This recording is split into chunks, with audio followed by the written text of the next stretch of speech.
Hello, everyone. It's I, Mr. Big T. Anderson, and this is a tea party with Willy Wonka. Yes, this is still Batman.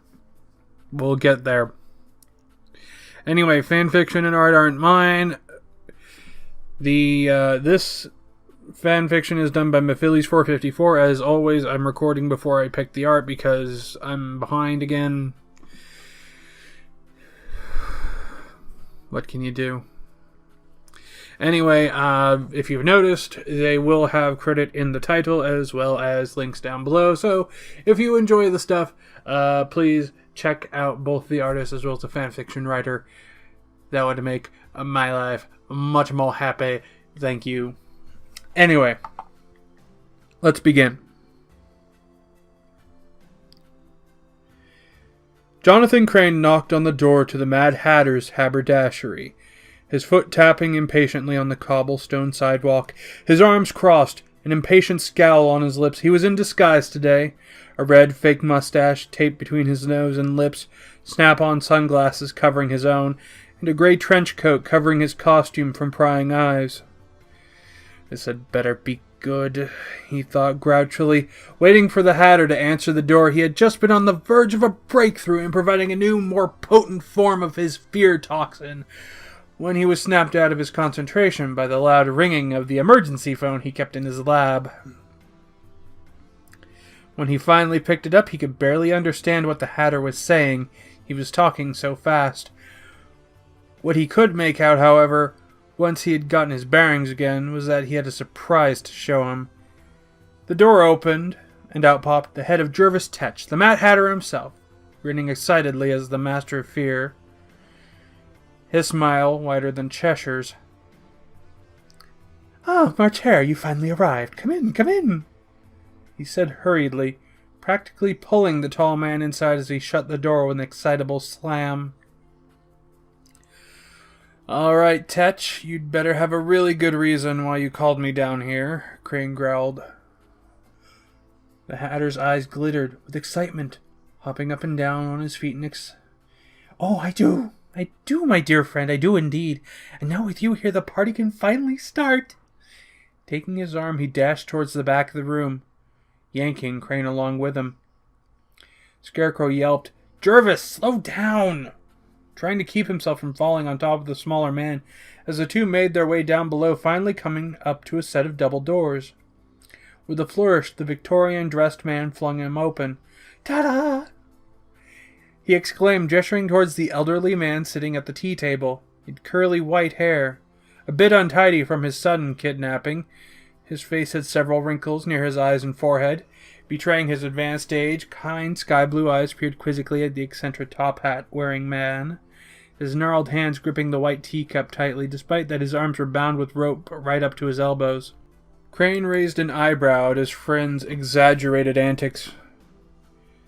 "Okay, who did you kidnap this time?"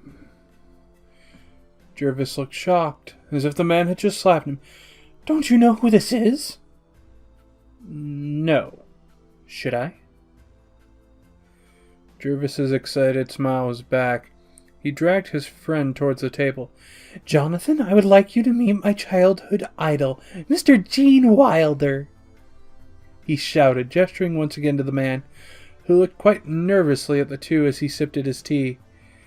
Crane gave Hatter the look that said, "Are you serious?" before he sighed, pinching the bridge of his nose. "Jervis, why did you kidnap Willy Wonka?" The Hatter bounced happily into his seat, pouring himself a bit of tea. "Well, I just so happened to pass by the Penguin's Museum when I spotted a flyer that advertised him reading books to children in the library this afternoon. So I decided I'd take him a little out of his way so he could come to my tea party." He turned to his guest, holding out the pitcher of tea. "More tea, Mr. Wilder?" The man nodded quickly, anxiously looking at Tetch's hand as he filled the porcelain cup, never taking his eyes off the man as he returned to his seat. "Jervis, did it ever occur to you that maybe you could have just stood in line and waited to talk with him after the signing was over like everyone else?" he said in exasperation, still not believing that his friend could be childish enough to not think this through. Jervis waved away his complaint with a laugh. Oh, pish tosh, Jonathan. That'd be no fun, right, Mr. Wilder? He said, looking expectantly at his guest, creepy smile still plastered on his face like he was going to eat the man instead of dine with him.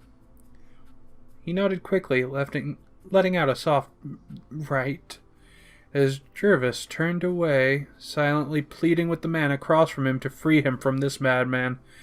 Jonathan sighed, shaking his head. He really did not want to deal with this. Look, Jervis, just let the man go. You don't want Batman to take you back to Arkham, do you? But Mr. Wilder... Jervis stammered, his eyes starting to fill with tears as he looked between his friend and his hero.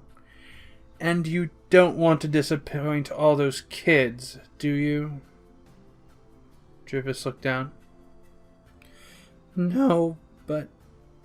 And I'm sure Mr. Wilder has a very busy schedule. You wouldn't want him to be late to his very important date, would you? Crane said, knowing exactly what words to say to convince the Hatter to let the man go. Jervis sighed sadly, kicking at the ground.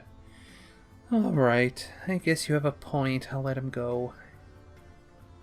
Not knowing the relieved look that his hero was giving the Scarecrow as he started untying the bonds.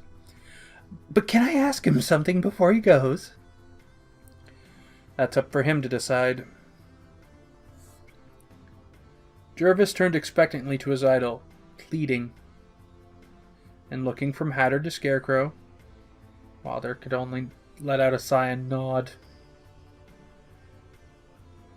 Taking off his hat in reverence, he said something he had longed to say ever since he was a little boy back in England. Mr. Wilder, may I have your autograph? And the elderly man nodded. The Hatter beamed, his eyes twinkling with joy as he pulled out his copy of Willy Wonka and the Chocolate Factory, and the VHS tape of the 1999 Alice in Wonderland made-for-TV movie. He had recorded it from his TV when it first aired on NBC. With a small smile at the man, he signed his name on both the tape and the movie, his signature bringing a tearful smile from the top-hatted man as he hugged him, taking the elderly man by surprise before lightly patting the Hatter's hat. When he was escorted out of the building by the Scarecrow, he only looked behind him to utter a small thanks to the two men before hobbling on his way. It would certainly be a day he would never forget. Alright. Oh, that one was a little bit more difficult. For some reason, Jervis Tetch, his name has been difficult.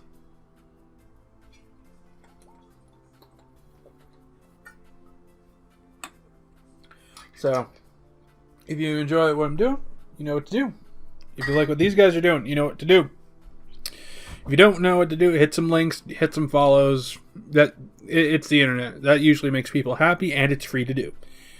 So now that you know what to do, even if you didn't, you're smarter, you don't have to look like a fool, and yeah, toodles.